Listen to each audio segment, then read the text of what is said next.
Bienvenidos una vez más a sus talleres Tecnoestudio RC. En esta oportunidad abordaremos la siguiente interrogante. ¿Las estipulaciones de la Convención Colectiva de Trabajo se integran o se incorporan al contrato individual? Bienvenidos. Antes de dar respuesta a esta interrogante, debemos nosotros pasearnos por unas consideraciones previas establecidas en nuestra doctrina, las cuales quiero compartir con ustedes. En el jurídico laboral venezolano, cualquier interpretación en el derecho del trabajo debe aplicarse el sistema del conglobamiento o teoría de la inescindibilidad, desechándose la llamada teoría de la acumulación. Esto es, cuando ha de interpretar nuestra disciplina y si hubiere duda, verdadera duda, siguiendo al profesor Mario de la Cueva, que de seguidas lo vamos a estudiar, este autor tan obrerista, así calificado en propias palabras del autor Pla Rodríguez, se tomará en cuenta la más favorable al trabajador, en el entendido de que la norma adoptada se aplicará en su integridad, esto es, tal y como lo ordena el numeral 5 del artículo 18 de la Ley Orgánica del Trabajo, los trabajadores y las trabajadoras. Se empleará el sistema de conglobamiento o teoría de la inescindibilidad, desechándose por este mandato de la LOT la teoría de la acumulación. Vamos a ir entonces estudiando a estos autores y su posición al respecto. Estas son unas consideraciones previas antes de dar respuesta a la interrogante planteada al inicio de esta ponencia, que, repito una vez más, viene la pregunta,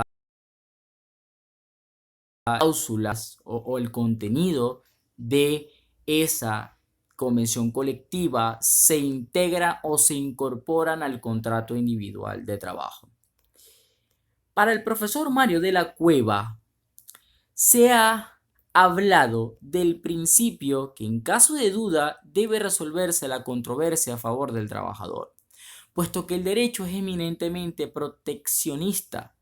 El principio, como ya vimos, quedó consignado en el artículo 7º del Código del Trabajo del Ecuador y es además exacto, pero siempre y cuando exista una verdadera duda acerca del valor de una cláusula, de un contrato individual o colectivo o la ley, pero no debe ser aplicado por las autoridades judiciales para crear nuevas instituciones. Es decir, para el profesor Mario de la Cueva, es del criterio que cuando existen verdaderas dudas en la aplicación de una norma en nuestro ordenamiento jurídico laboral, debe aplicarse la que más favorezca al trabajador. Y todo esto va a tener una razón de ser que se estudiará ulteriormente. Para Bello, Chacón y Pérez Botija, que son los autores de Manual de Derechos del Trabajo, ellos son del siguiente criterio. A partir de la última guerra, el principio prooperario, antes dogma casi indiscutible, entra en crisis.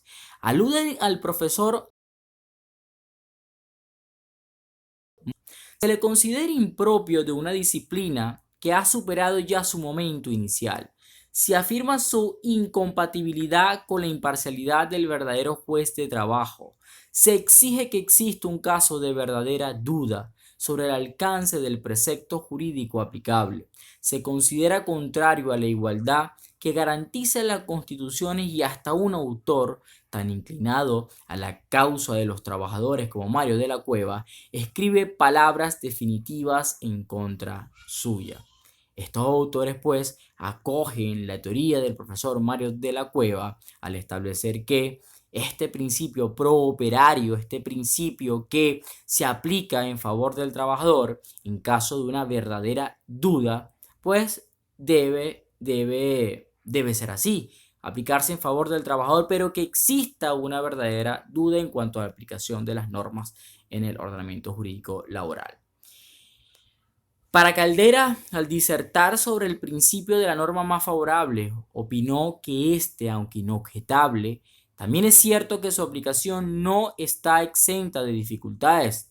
Y al citar también al profesor Mario de la Cueva respecto a que la aplicación de este predicado es cuando exista una verdadera duda y que los jueces laborales al utilizar la norma más favorable, no debe ser para crear nuevas instituciones. Calder estimó que la observación pareciera ociosa si no fuera porque en la práctica se desnaturaliza a veces esta regla de interpretación, haciéndolo convertir al intérprete en legislador. Y es importante destacar, mencionar en esta oportunidad que estos autores, tanto Caldera como Bayon Chacón y Pérez Botija, citan al profesor Mario de la Cueva, cuando el profesor Mario de la Cueva, insisto un poco con esto, nos establece que debe existir una verdadera duda. Esto es para evitar el poder discrecional de los jueces laborales en crear nuevas instituciones. Entonces, esto es un poco sobre la doctrina, lo que han establecido en cuanto al principio pro operario o el principio de la norma más favorable. ¿Y esto por qué? Fíjense algo, vamos a hacer un estudio exegético del artículo 432 de la Ley Orgánica del Trabajo, los trabajadores y las trabajadoras. ¿Qué establece el artículo 432? Las estipulaciones de la Convención Colectiva de Trabajo se convierten en cláusulas obligatorias y en parte integrante de los contratos individuales de trabajo. Voy a repetir esto. Se convierten en parte integrante de los contratos individuales de trabajo, celebrados o que se celebran durante su vigencia en el ámbito de aplicación de la Convención, aun para aquellos trabajadores y aquellas trabajadoras que no sean integrantes de la organización sindical u organizaciones sindicales que hayan suscrito la Convención. Las estipulaciones de las convenciones colectivas beneficiarán a todos y todas las trabajadores y trabajadores de la entidad de trabajo, aun cuando ingrese con posterioridad a su celebración.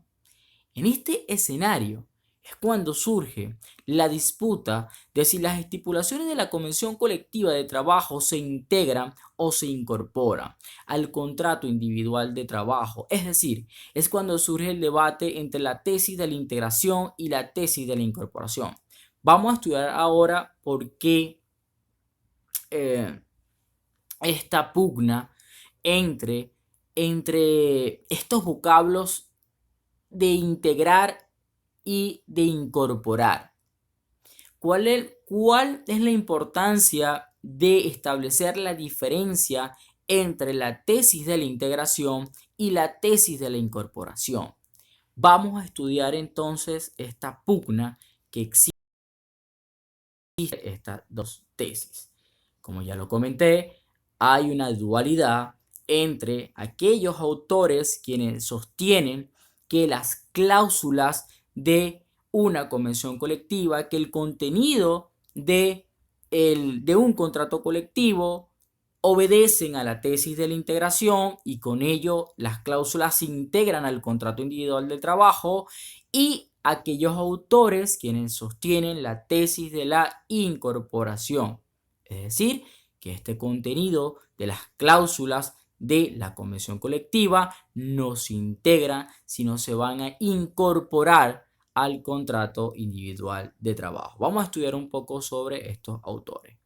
Carballo Mena habla de una metafórica integración y, citando una sentencia, la número 370 del 16 de mayo del año 2000 de la Sala Constitucional, considera que la convención colectiva es una fuente de derecho objetivo, es decir, una verdadera ley material, sustraída de las cargas de alegación y probanza por virtud del principio de iuri novi curia, dictada por los sujetos de derecho colectivo del trabajo en ejercicio de la autotutela normativa que les reconoce el ordenamiento jurídico constitucional en su artículo 96. De este modo, los referidos interlocutores crean normas jurídicas generales, abstractas y coercibles que tienen por objeto las relaciones laborales en sus planos individual y colectivo en un determinado ámbito. Por tanto, establece el profesor Carballo Mena y es a la conclusión a la cual llega. Por tanto, las cláusulas de la convención para el profesor Carballo Mena no se integran a los contratos individuales de trabajo, sino que al igual que las leyes emanadas de instancias estatales, constituyen mínimos imperativos que deben ser observados en su ámbito de validez.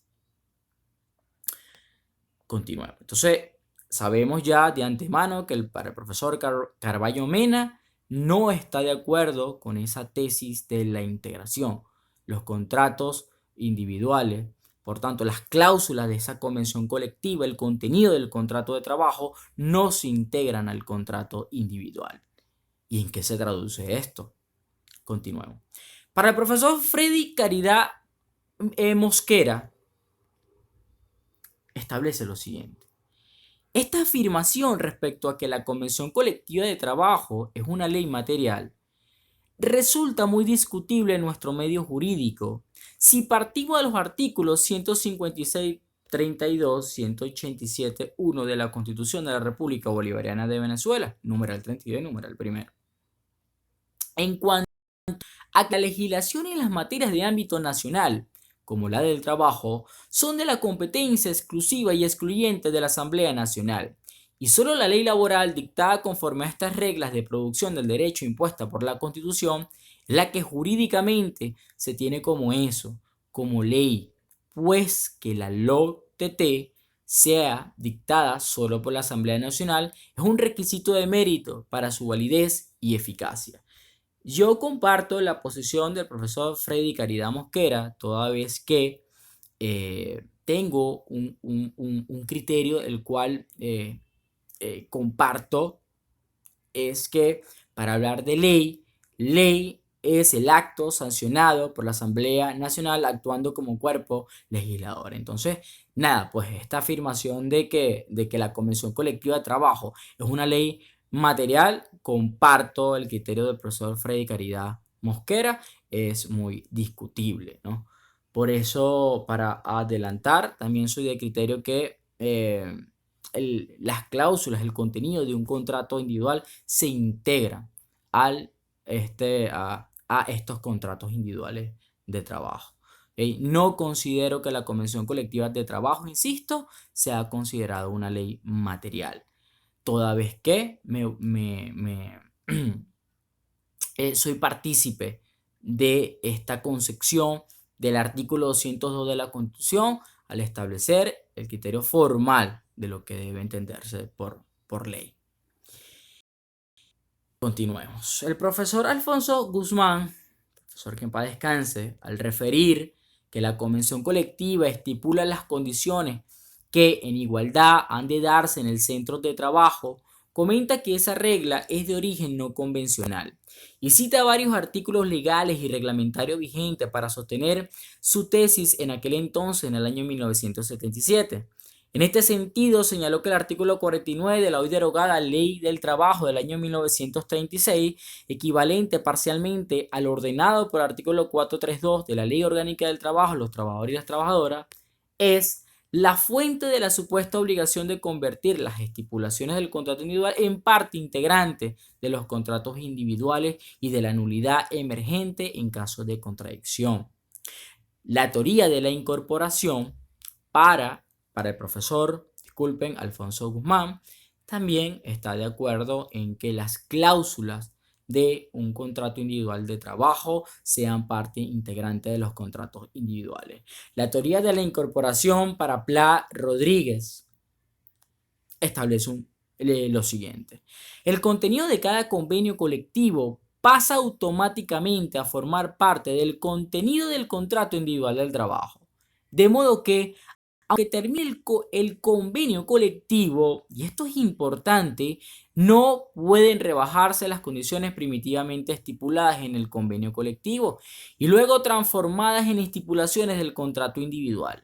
A lo sumo, las nuevas condiciones menos favorables podrán regir para los nuevos trabajadores que entraron a actuar después de iniciada la urgencia del convenio colectivo. Cuando digo que esto es importante, porque hay unas cosas que debemos tener en consideración al adoptar la teoría de la incorporación del profesor Pla Rodríguez.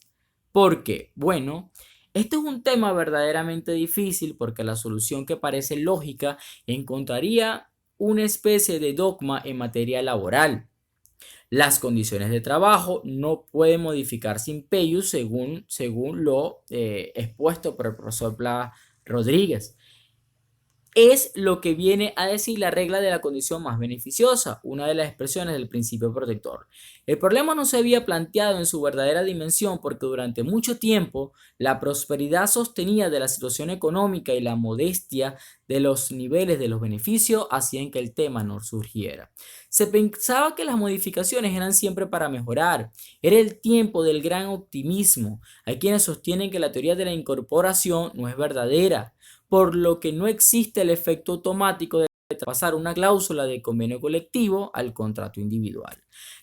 Las CEPLA sostienen, conjuntamente con la doctrina y la jurisprudencia francesa, que las normas de los convenios colectivos no se incorporan, sino que se agregan a los contratos individuales de trabajo, por lo que cuando cesan, deja de regir sin dejar rastro. Aunque para el profesor Pla Rodríguez es también del criterio que las normas de los convenios colectivos no se incorpora, sino se integra. Bueno, para él hay que tener un poco de cuidado, toda vez que, como lo vimos en esta oportunidad, él establece que el contenido de que el convenio colectivo pasa automáticamente a formar parte del convenio del contrato individual, de modo que aunque termine el convenio colectivo no pueden rebajarse las condiciones primitivamente estipuladas. Y nosotros vimos en un tema anterior un poco sobre la reformatio in peius. Aquellos quienes no han tenido la oportunidad de verlo, pues los invito a ver el tema de la reformatio in peius en las convenciones colectivas de trabajo. Continuamos aquí. Entonces, una de las conclusiones que podemos llegar es que la incorporación desnaturalizaría el papel de los convenios colectivos y destruiría la autonomía de las dos fuentes de derecho distintas, el contrato y la convención colectiva. De acuerdo con el artículo 432 de la Ley Orgánica del Trabajo, en Venezuela, las estipulaciones de la convención colectiva forman parte integrante del contrato individual. O sea, la integración, no la incorporación de la convención colectiva en el contrato individual es, por así disponerlo expresamente, la Ley Orgánica del Trabajo. En Venezuela, cuando los trabajadores son sujetos de un contrato colectivo, las cláusulas de este se integran, se unen, se agregan a los contratos individuales existentes, de suerte que uno, el contrato colectivo, y otro, el contrato individual, llegan con esa integración a completarse. Esto es, llegan a formar un todo. Bueno, esto es todo.